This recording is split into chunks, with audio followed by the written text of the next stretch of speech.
பூமாலையில் ஓர் மல்லிகை இங்கு நான் தான் தேன் என்றது.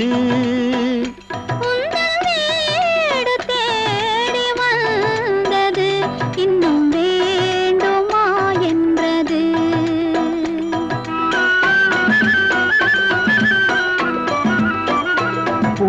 பூமாலையில் ஓர் மல்லிகை இங்கு நான் தான் தேன் என்றது.